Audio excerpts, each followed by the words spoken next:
it occurred to me that I don't really have any notes, which is not a good sign. Not that I ever look at them anyway, but except for this list of things here to talk about. So, which AI did for me. It's so embarrassing.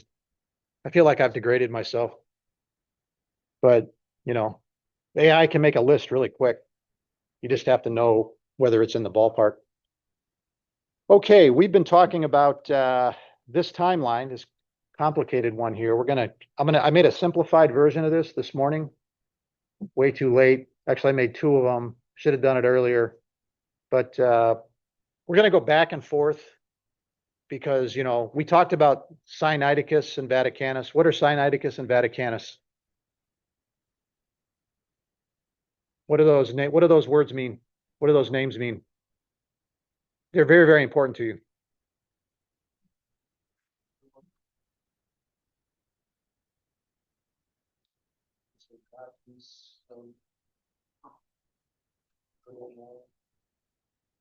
They are codices or books, meaning Bibles, not just a single book, Bibles, largely intact. In the case of Sinaiticus, all of the New Testament, and in the case of Vaticanus, everything up to Hebrews 9:14, which sounds like a lot of books missing, but if you think of the amount of text, Vaticanus has got the vast majority.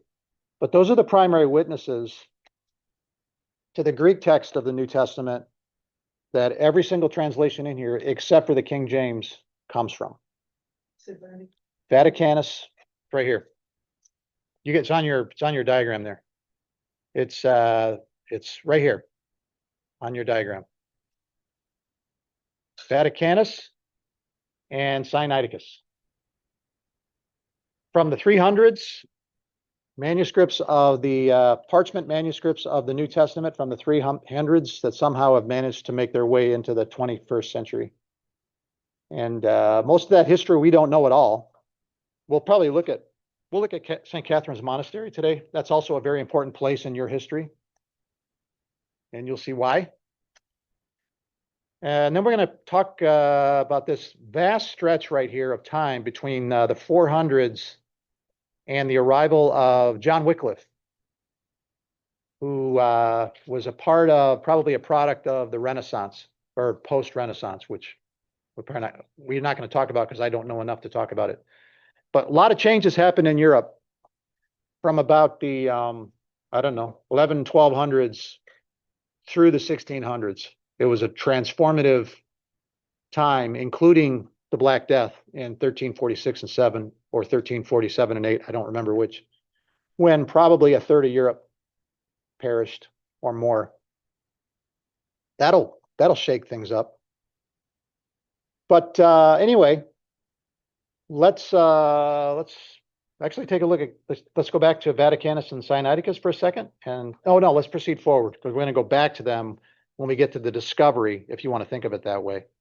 The thing about a discovery, like Sinaiticus was discovered in St. Catherine's Monastery in 1844 by a man named blah blah von Tischendorf. What's his first name? I can't remember. And it was here's what happened. We'll just go ahead and tell the story now. No, we're not going to tell the story now. We're going to go back to Wycliffe. Like I said, stay on target, Gary. Good grief. Okay, let's do this. We finished at roughly Jerome, 405 AD. Jerome, a 5th century scholar, 405, contemporary of one of the greatest, not just theologians in history, but one of the greatest thinkers in history, right up there probably with Plato, Augustine, however you want to say his name. He was a theologian. Jerome was a New Testament scholar. And so what he did was he took the Greek New Testament. Remember, he's over in the West. And what did we say about the West versus the East at that time in the Roman Empire?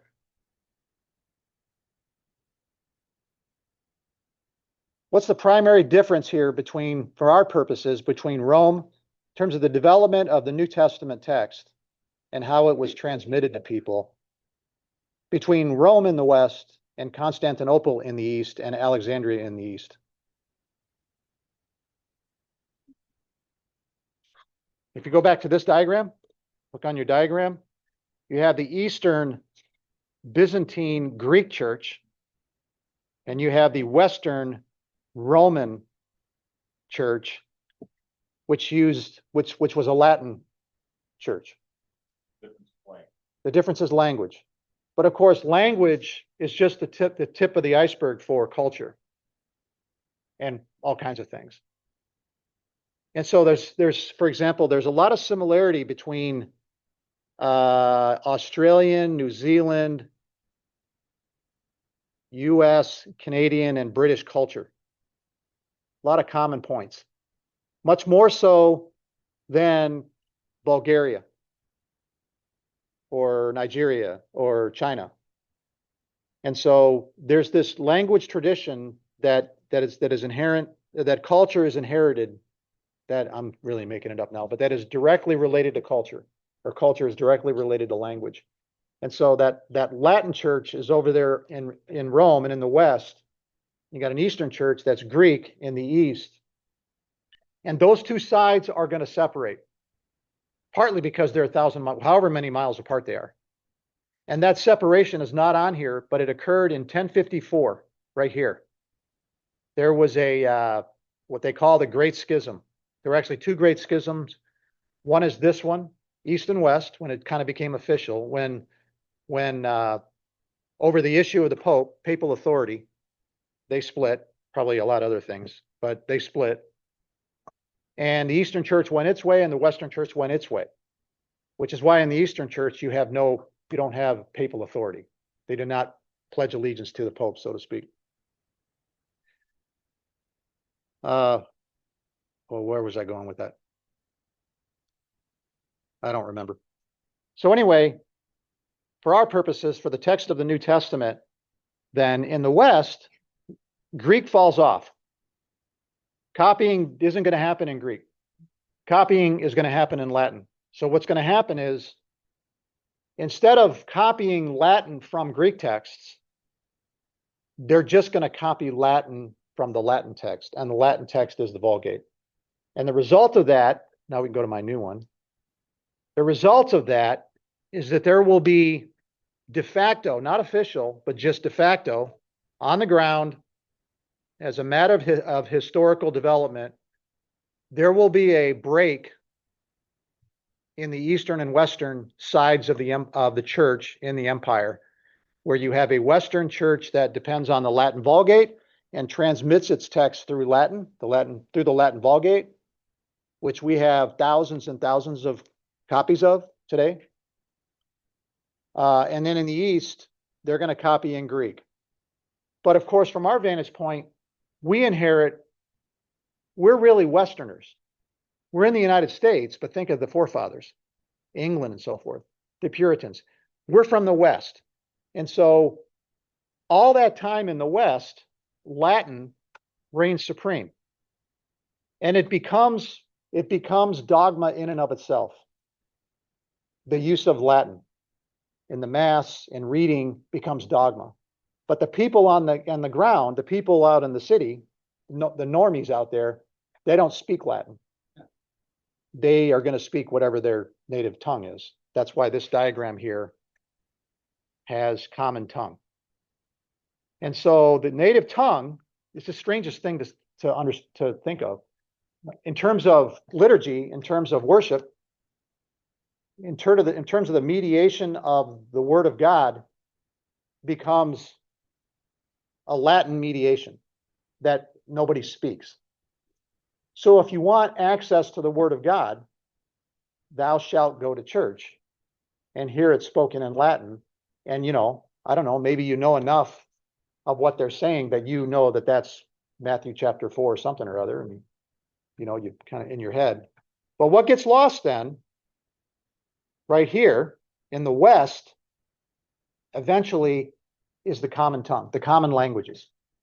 The Bible and the common, it sounds like the strangest thing. Why don't they just translate it into English or in German or whatever? But that will eventually happen down the line. But this is going to go on from 405, when Latin takes over in the West. I'm interested in the West because that's what we inherit from. From 405 to 1382. do I even have Wycliffe on here? You have Wycliffe in the only way down the bottom. There he is.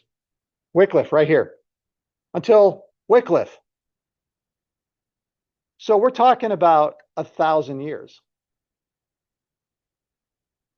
I mean, what happens after 1,000? Everything in 1,000 years, everything that happens, whether you like it or not, you don't know any other world. You don't know not to like it, because that's just the way the world is.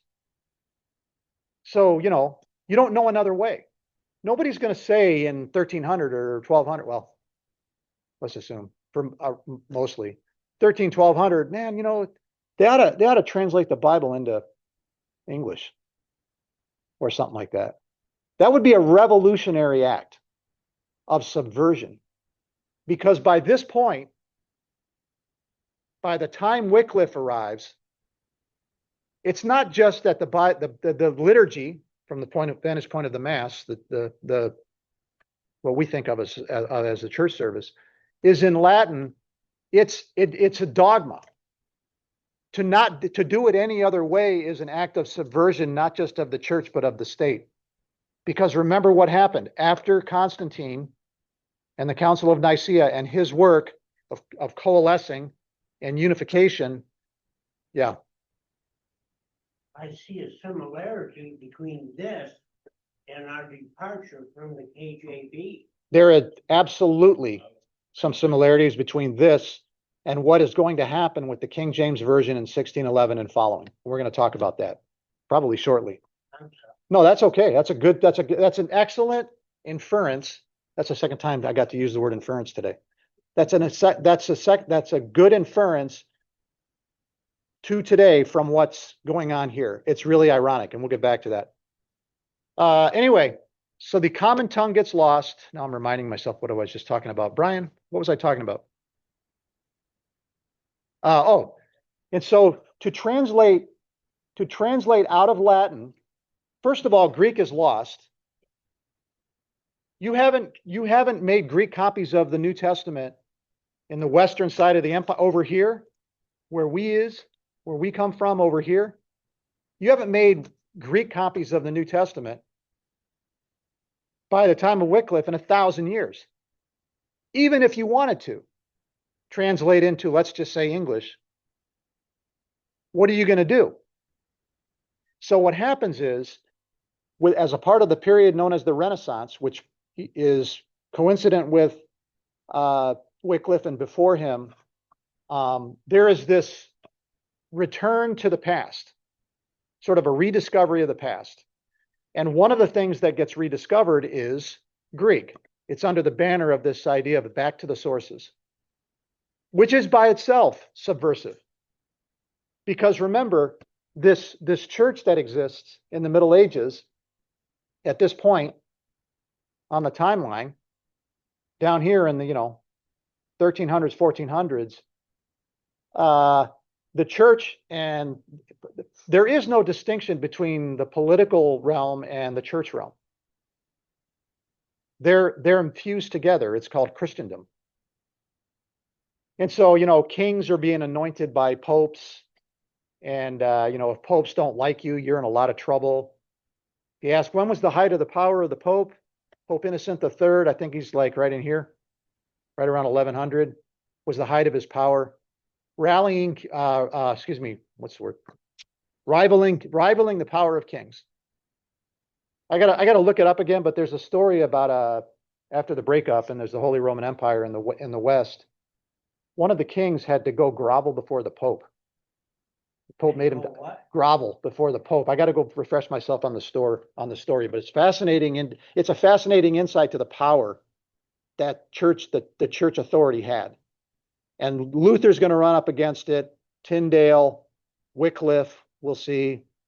They're all going to run up against it. But it's a highly subversive thing and revolutionary thing to decide you're going to translate the Latin Bible. You're going to provide a Bible in anything other than Latin. Probably the Latin Vulgate. That's a revolutionary thing. It's treason. And Calvin is going to get mixed up with that too, with the Anabaptists. The church in Switzerland is going to get mixed up. That's going to be what's a dark stain on the Reformation, what happened there with the Anabaptists. They ran up against the power of the state in regard to baptism and deciding you're going to rebaptize. And the subversion that was viewed as with regard to infant baptism. That's how powerful this stuff is. Now, you might think, well, if I'd have been there, I wouldn't have thought that way. Oh, yeah, absolutely, you would have thought that way. You fall in line. The typical person out there falls in line with the culture. The vast majority of people swim downstream with the culture. And no more so than today, where the cultural morality is changing year by year. And a good indication of that is the number of genders there are. 20 years ago, there were 2 genders. And there are people today who believe there were 2 genders 20 years ago, that if you say you think there's only 2 genders, they think you're evil. Well, they believed that 20 years ago. Isn't there a law in Michigan now that you can get in trouble? I think that's all. I don't know about. Is there? I didn't know. I think it's all going back. But What did he say? there may be a law that I don't think so in Michigan that I don't know. I don't know anything about this. It seems to me that there was in 2022, along with the thing where they put in the amendment to our state constitution that allows for abortion up to late term, that along with that, there's something to do with the way we refer to people who consider themselves to be another gender. Well, they're too late to the game. Yeah. So they're just behind the times because it's changed again. But anyway, the point of that is that's all in the realm of morality. So the morality of the culture today is different from the morality of the culture a year ago, 5 years ago, and so on and so forth. So if your morality and your view of the world is dictated by culture, it's shifting sand. And you don't even know it. I was in a meeting once a few years ago where we were going to make a Christmas video at work, and there's a woman who's a part of the team, and we were talking about whether to make this certain kind of joke because it kind of rocked on the line of cultural sensitivities.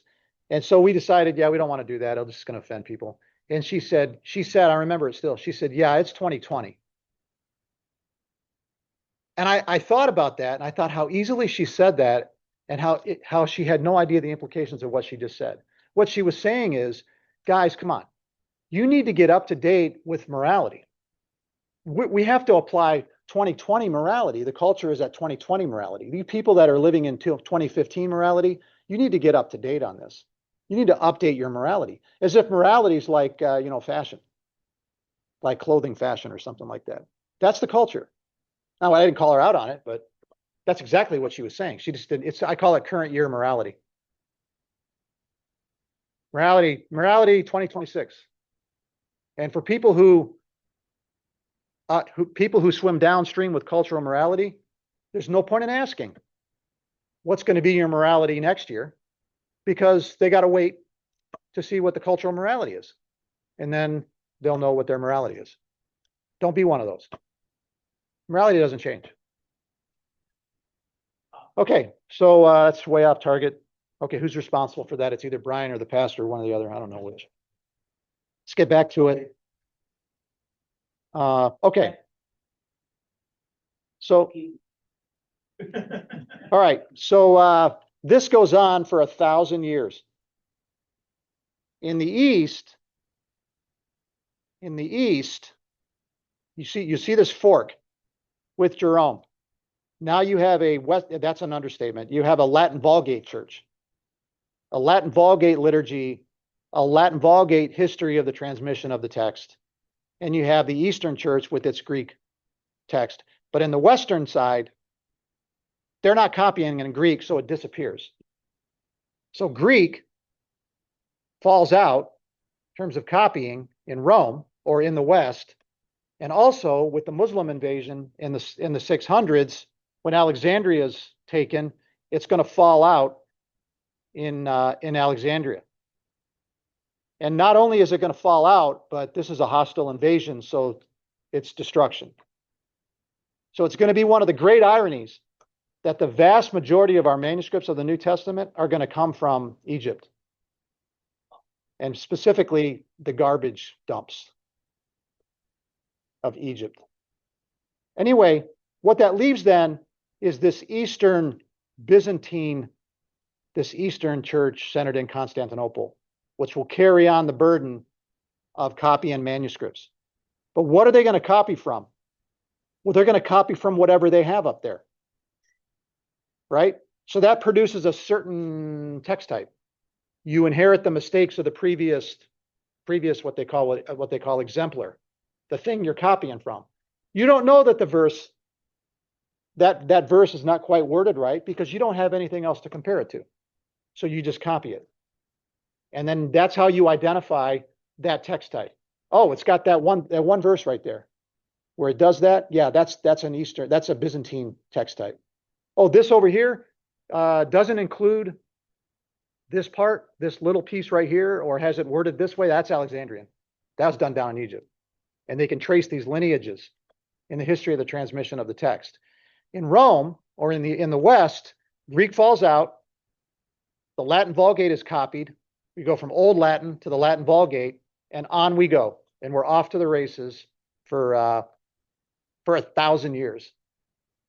And it's this kind of, I don't know what you want to call it, silent period. Yeah, Brian, what's up? Because God is the one directing this, true? If I said false, what would you say? Well, I'd say you're wrong. Correct. Yeah, absolutely. Yeah. God is the one directing. How does that thought translate into this 1,000 years? Well, this is where it really gets, this will mess with your head when it comes to biblical inspiration. I told you a quote by Doug Moo, New Testament scholar at Trinity Evangelical Divinity School, which I attended in the late 90s. I didn't finish my degree, but I did all the coursework. I don't know why. I just didn't. So anyway, talk about an unfinished project. It's like finishing the project but never selling it. It just sits there, nobody using it. I would have had to write a master's thesis, that would have taken a while. But anyway, water under the bridge. Moo made the statement that I quoted a couple weeks ago.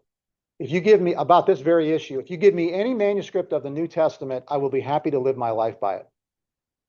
I believe he was speaking not just of Greek manuscripts, but Latin manuscripts. He may have known Latin, I don't know. But he would probably have said this. You give me any manuscript, you give me an English text of the New Testament translated from the Latin Vulgate, I'll be happy to live my life by it.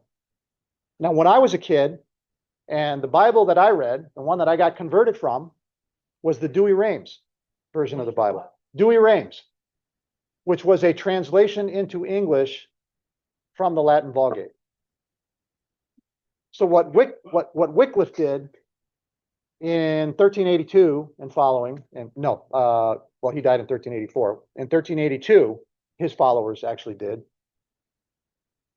They ended up doing. We'll talk about Wycliffe in a second, but it ended up being the case that that Latin Vulgate continued the tradition. Only now it can be translated. The subversion happened, and it just took a while until eventually now, okay, we'll go ahead and translate the Latin Vulgate into English. Turns out that Wycliffe was right. And also, you can't hold back the water, right? There's the dam and the dam's breaking. You just can't, you realize you can't hold it back. So, Could you also, I'm sorry, talk about the power of the Catholic Church and what happened to it as soon as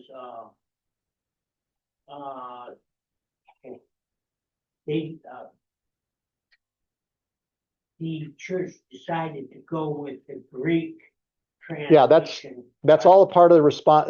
So what about the Catholic Church? How did it respond to this? What was its involvement? I will not, I have no intention of attacking the Catholic Church today. But that does beg the question. There was a movement that happened that we call the Protestant Reformation.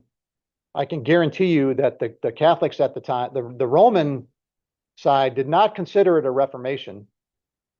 They considered it a subversion. So it all depends on it was either the Protestant subversion from the perspective of the Latin Church or the Protestant Reformation considered that by the people that thought that something needed to be reformed.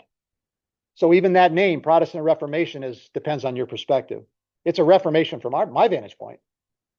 But even then, what is being reformed? Anyway, the question of the role of the Catholic Church in the sense that you're using it really is a question of when did the church become Roman? When can you say there really is now, without a doubt, a Roman Catholic Church? And that's going to depend on of course, the Roman Catholics are going to say Peter, right? Others will say Augustine. Well, Augustine wasn't, I mean, the theology, he had a lot of, he set the theology, but he was, I mean, he believed in total inability and all kinds of things that, well, anyway, I don't know enough about that to talk about it.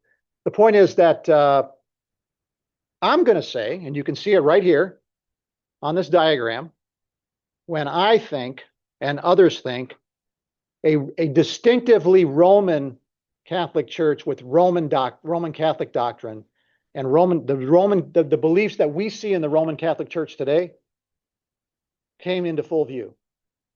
And I'm going to say, along with others, it was the Council of Trent when they defined themselves against the Protestants. So Counter-Reformation.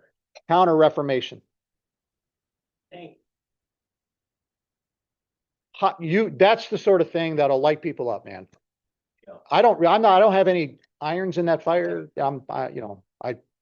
Dogs in that fight, I guess would be better. I don't, But just, the biggest thing wasn't that the separation between the Roman Catholic Church and the other side, and the Western Latin Church. I think the big difference is that the scriptures came out in common language. Yeah, That's huge. that's point number one.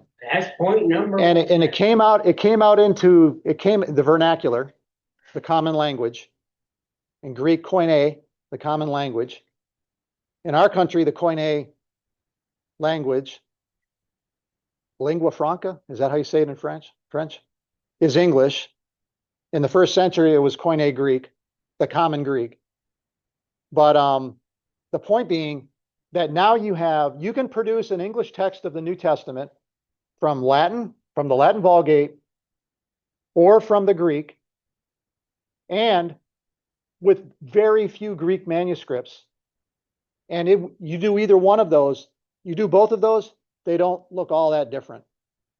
There are differences, but they don't look all that different. But it does, back to Brian's original point, it does mess with your head with regard to inspiration. Because that's the only Bible they had. So were they reading an uninspired Bible? When they were reading, when Wycliffe produced his English text from the Latin Vulgate, was he producing an uninspired Bible that should just be thrown away? Or did he gift civilization a magnificent achievement? Both latter. Depends on your perspective, right? I'm going with the latter as well, but it depends on your perspective. Sure. So anyway, the authority, let's use that word, supremacy, the rule of the Latin Vulgate extended into the Renaissance. And the first crack in the armor foundation, I keep crossing my metaphors. The first croak of the frog, let's go with that one, that's consistent, was probably John Wycliffe, when him and his followers produced an English translation of the Latin Vulgate in 1382. However, when was the printing press? When did the printing press arrive?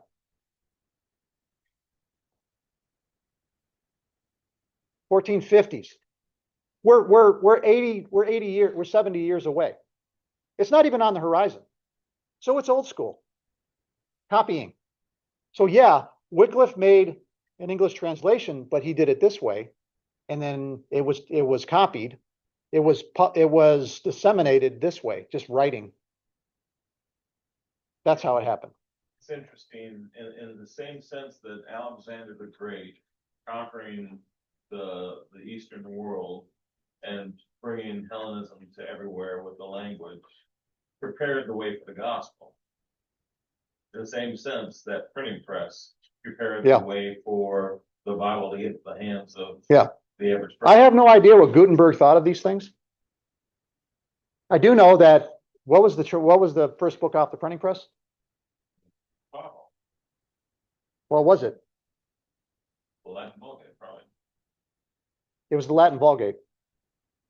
He produced the Latin Vulgate. So what did Gutenberg think? Well, first of all, that's the only Bible. Yeah. He ain't gonna pull Tyndale off Wycliffe off the shelf and set up the type that out, put that out in the typeset. He's not gonna do that. He reaches for the Latin Vulgate. That's how much it reigns supreme. Unfortunately, for the people, the adherents to the Latin Vulgate, that in itself was also going to be a problem, because the printing press was going to put the Bible into the hands of the regular citizen in his own language. And there's nothing that they were going to be able to do about it. So anyway, Wycliffe then, John Wycliffe and his followers, the Lollards, had not just a belief about the text about putting a Bible in the hands. That was his preeminent gift, in my view, to the common man. He thought he was the first guy to take the action, this revolutionary action, subversive action against the gatekeepers, to produce a Bible in the common tongue, not even in Greek, in the common tongue. And so there were other beliefs that they had, one of which, for the Lollards, one of which was consistent with that the Bible is the highest authority. He didn't mean that there were no other authorities, but of course, in that tradition, in that Latin tradition, it was, you can see the roots of Roman Catholic theology, or ecclesiology, I don't know. You have the Bible as one inspired tradition, and you have as one inspired part of the tradition, and then you have the writings, the church fathers and so forth, the history of the church writings, constituting an equal inspired tradition. And together, these two sides constitute one sacred body of truth. And so Wycliffe subverted that. He said, no, he's not saying the church tradition has no authority. He just simply elevated biblical authority above it. And so you can see him, what's the word,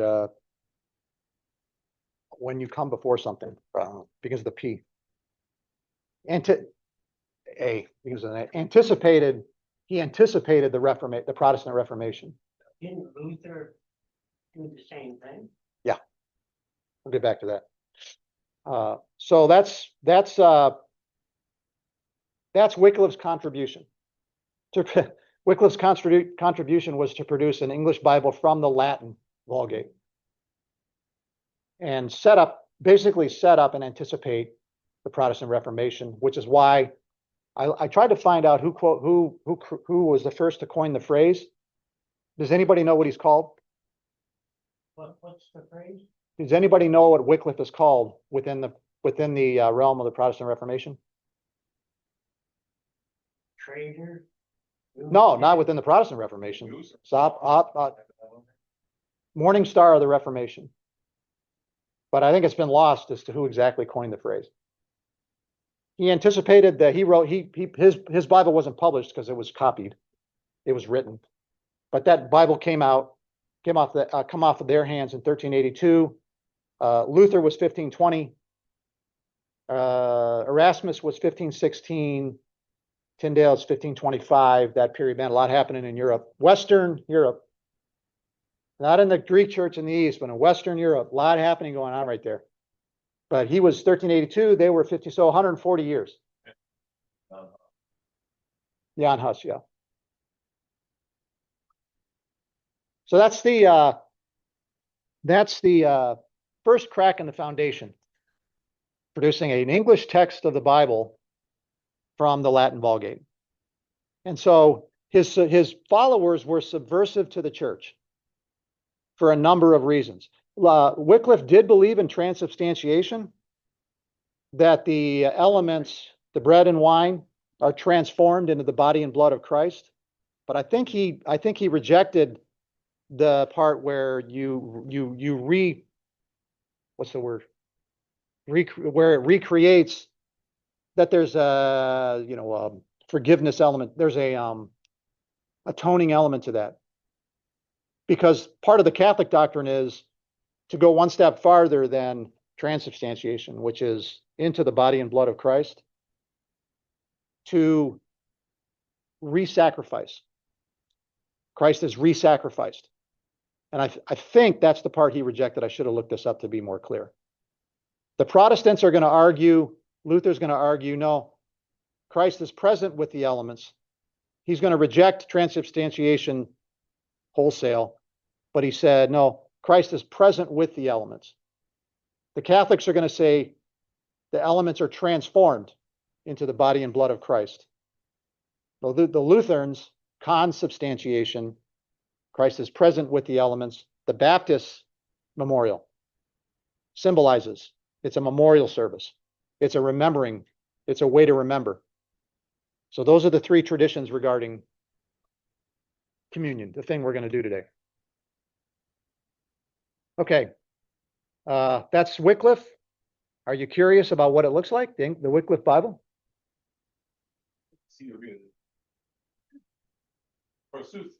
It's English. Who can tell me what chapter of the Bible this is?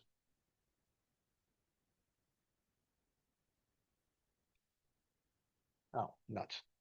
There. Without looking at the thing across the top, what chapter of the Bible is this? Just read it and tell me if you can tell me what it is. Did you get that out of the text? So you read the text and you got Luke 1 out of that?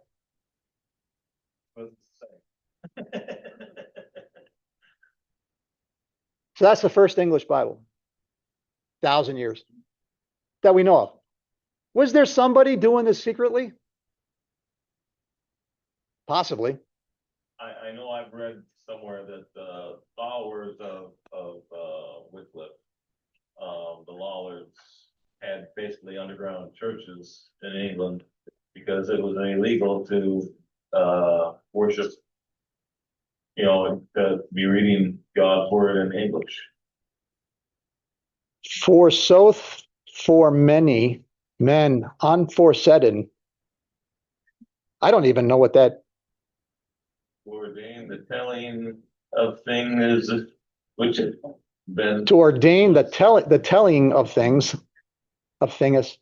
which been fulfilled in us. The V there is a U now. Not first. As they that send at and that. Yeah. That's why it's important to update Bibles from time to time. The language does change. Even that Bible there in 1792 has that type of stuff. And the 1611 is much closer to this language than. We'll get there. Okay. Yep, it is. So Wycliffe is the precursor. He's the one working, unwittingly working down at the bottom of the dam, chipping away. That will eventually break. The dam will eventually be broken. And I'm only speaking in terms of the Bible into the common language. I'm not talking that all happened with the Reformation and so forth in general, and more than that, because the Reformation then probably had a hand in producing the Enlightenment that would very closely follow, where you're going to see a whole new realm of thinking in Western Europe. Once through the Reformation, if you ask what's the most important from a secular standpoint, from a historical standpoint, what's the most important, I don't know what you want to call it, effect of the Protestant Reformation from a non-religious standpoint, the answer might be what's the word? It shattered the authority, the Europe-wide authority of the church. And thinking over science, the way in which you do science, philosophy, and so on and so forth. And it produced this whole new era of scientists and philosophers and thinkers who were not operating within the confines of what the church considered the right way to do it, such as the geocentric universe, their geocentric solar system. Have you heard that term before? The Earth is the center. Got replaced by the heliocentric solar system. Now the sun is the center. And that was a product that was allowed. All of these things are the reasons that people like Galileo ran in trouble against the Pope. A great power was lost by the Catholic Church when Wycliffe wrote a scripture. Yeah, I actually kind of it did. It kind of waited. It kind of waited until the Reformation, but he's the guy who started it. And then it was another 140, 130 years, whatever it was. Show the type of I was singing with this group, and as one guy came and said, "We're going to do the mass in Latin today," and everybody got excited about the Latin going to be done in this Catholic Church that in the 1900s, and I got to thinking, they aren't even going to know what's going on. Why are they so excited about this? This helps me to understand. Well, it's not that they don't know that the words mean something, because you can eventually figure it's going to get out that when you say X in Latin, that's this in English. So it's not like they didn't know. It's just that the mass had to be done in Latin. And that's going to last until the Second Vatican. I think is it the Second Vatican Council or the first one? Second Vatican Council, this huge debate in the Catholic Church about the authority, about the Latin Mass when it was opened up, and you could do the Mass in the vernacular of wherever you are. That's another story that I don't know enough about to talk about. I know there was even with that a schism there, because I used to work with a guy who belonged to what he considered to be the true Catholic Church, with the Roman Catholic Church being false, because they switched to doing Mass in the vernacular. Very heated debate. So that's Wycliffe right here you'll notice that Wycliffe I have in orange, and orange means the common tongue. So he's the transitional figure. He subverted the Latin, the authority of the Latin Vulgate, not by using something else like Erasmus did, but by just simply translating the Latin Vulgate into another language. And that was an act of. So what happened was the Lollards started causing trouble from the vantage point of the church. So there was this suppression, and part of the suppression in the early 1400s was the vindictiveness. They dug up his body and burned it. He died peacefully. Yeah. But in the aftermath, so now here comes the Protestants, and they're not having it. And so Luther the pit bull is going to walk into that, and he's going to have, ironically, as ammunition, he's going to have a Greek text of the New Testament produced by a Roman Catholic scholar. Desiderius, I think is his first name, Erasmus. We'll get to that. Okay, let's go on to Gutenberg right here. 1455, you can start to see the colors get mixed up, straight up or yellow for 1,000 years, and then all of a sudden with Wycliffe, now it's getting mixed up. And so Gutenberg, the invention of the print movable type,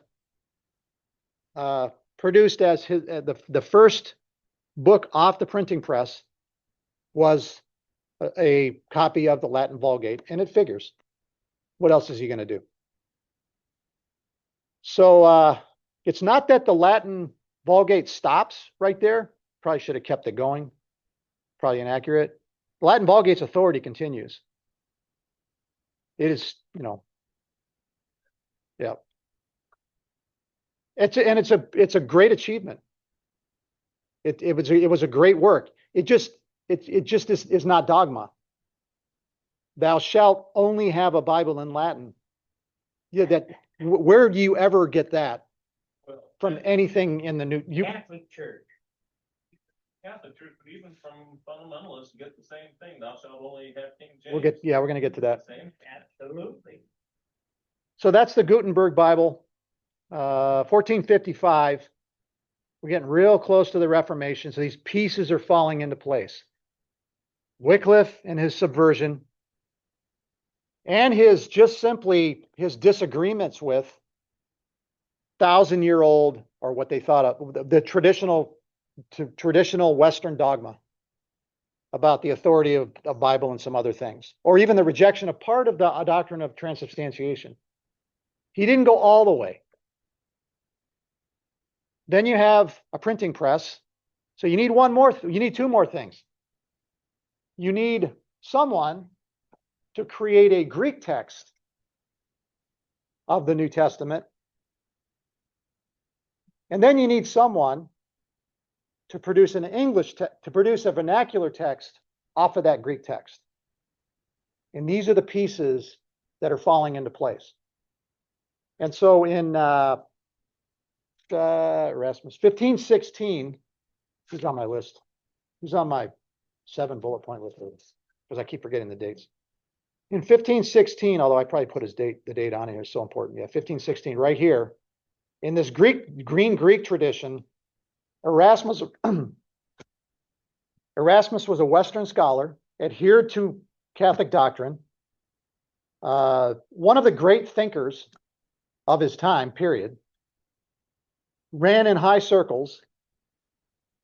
And so he decided he was going to make, I don't remember the reasoning, he decided he was going to make a Greek text of the New Testament. These people were so smart, because he not only made a Greek text of the New Testament, he did he didn't like the Latin Vulgate, so he did a translation, another Latin translation of the Latin Vulgate. So it's not like the man was 75. He was born in, I don't know when he was born, but these guys are, I don't know, 30s. They're, he knows Latin well enough to translate. I mean, he knows Greek well enough. They just teach themselves these things and off they go to the races. It's incredible. Luther was the same way. So in 1516, there's a competition on. It's now out. And there's another guy who's also trying to produce a Greek text of the New Testament. Johannes, I don't remember what his name is. Somebody can look it up. And so Erasmus wants to beat him to the punch and get his Greek text out. So he's in a hurry. And so he's over here in Basel. He's not over here in Rome. He's up in Basel, Switzerland. Where is that? It's like over here somewhere. So he's going to use whatever he can find as far as Greek texts, Greek manuscripts. He's going to use whatever he can find, which is going to add up to no more than 7 Greek manuscripts that he gets to work from. So he's got to be a New Testament. He not only has to be a New Testament scholar and translator, he's got to be the kind of guy who can do what they call text criticism. Take 2 manuscripts or 3 manuscripts, they differ, and try to figure out which one is the original. And so he's working from less than 7 or less manuscripts, the earliest of which is the 1000s or 1100s, maybe the 1300s. That's what he's working with. So 1,000 years, 1,100 years, 1,200 years after the original writings, he picks up this manuscript. He has no idea where it came from, no idea of its history. He just has it. And they're all of this Byzantine Eastern text type. Has its own distinctive family style to it. You know, I don't know what you want to call it. It's its own distinct text type from the Alexandrian text type. And this is where we're going to get into the King James Version and what's called the majority text. So he's in a hurry. He produces a Greek text of the New Testament, and he's got a problem. He's got a number of problems. One of which is he's missing the last few verses of Revelation in Greek.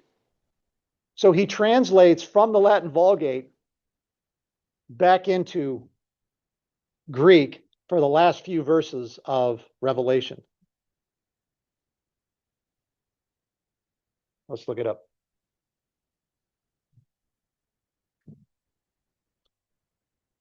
Should have had this up. And it's not the biggest point of contention. The biggest point of contention is going to be 1 John. Why? Yeah. Let's see, where's it at? The book of the Tree of Life. Right here.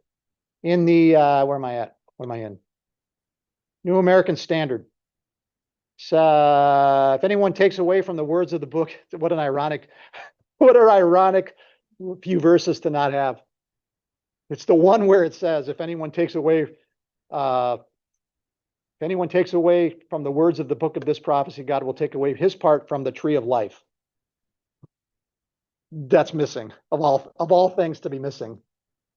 The Greek scholars looking at this and says, oh my, I have to hunt down this part. So that's the New American Standard, which is based on the critical text, which is an Alexandrian, for the most part, Alexandrian text. Standard is also based on. Oh, you have Tree of Life. Yeah, all the modern ones are NIV. Then you have the King James. Let's see what the King James does.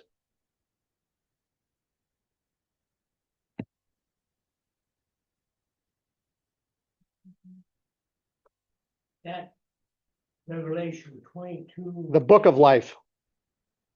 So we went from Tree of Life to Book of Life. It turns out, we think, that in the very verse that he was missing, where it says, don't take away from, don't change, however you want to think of it, he got it wrong. It's supposed to be the Tree of Life, not the Book of Life, we think. That's the law. That's the tradition of the manuscripts going back into the 4th and 3rd and so on and so forth centuries. This is another one of those really ironic moments, but you do the best you can. So he puts this thing together, and there's a section of it missing in the manuscripts that he has. We'll go here first, since it's next. And you can look, this will mess with your head for the rest of the week.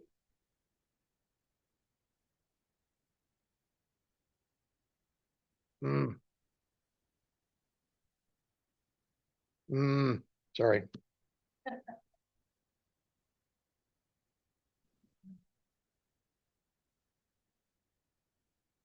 Right here.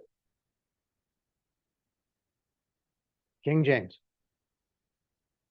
There are 3 that bear record in heaven, the Father, the Word, and the Holy Ghost. This perfect expression of Trinitarian doctrine. You go to, why am I closing this?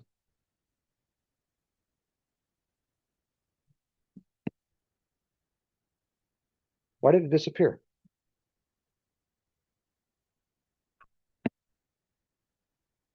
You go to ESV, pick one.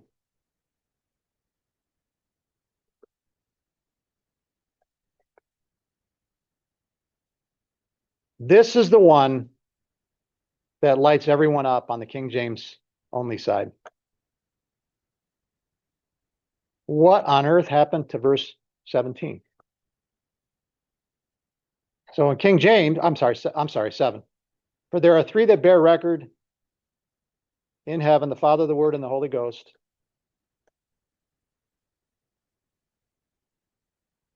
What happened to verse 8? There are 3 that testify, the Spirit, the water, and the blood. So there's no mention of this text right here. So this perfect Trinitarian statement, Erasmus at first didn't include.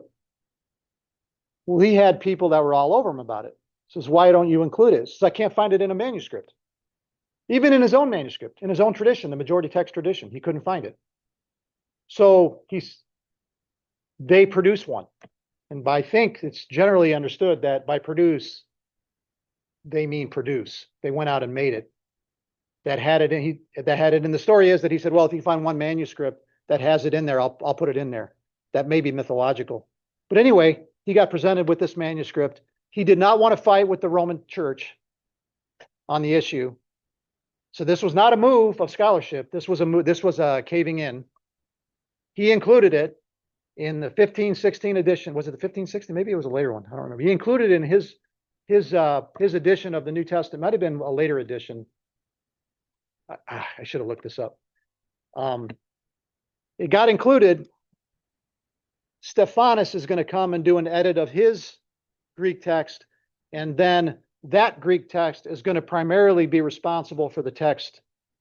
That's going to be the text primarily responsible for the King James 1611 edition.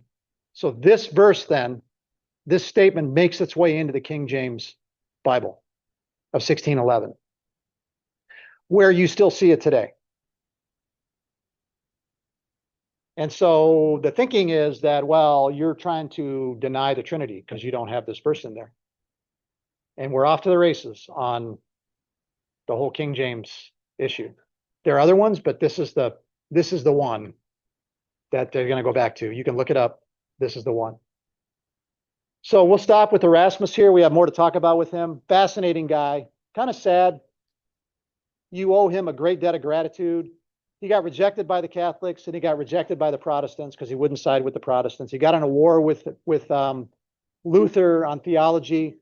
We'll talk about that next time. He ended up dying alone, practically rejected by everyone. So it's a sad, almost everyone. It's a sad story. We'll stop right there.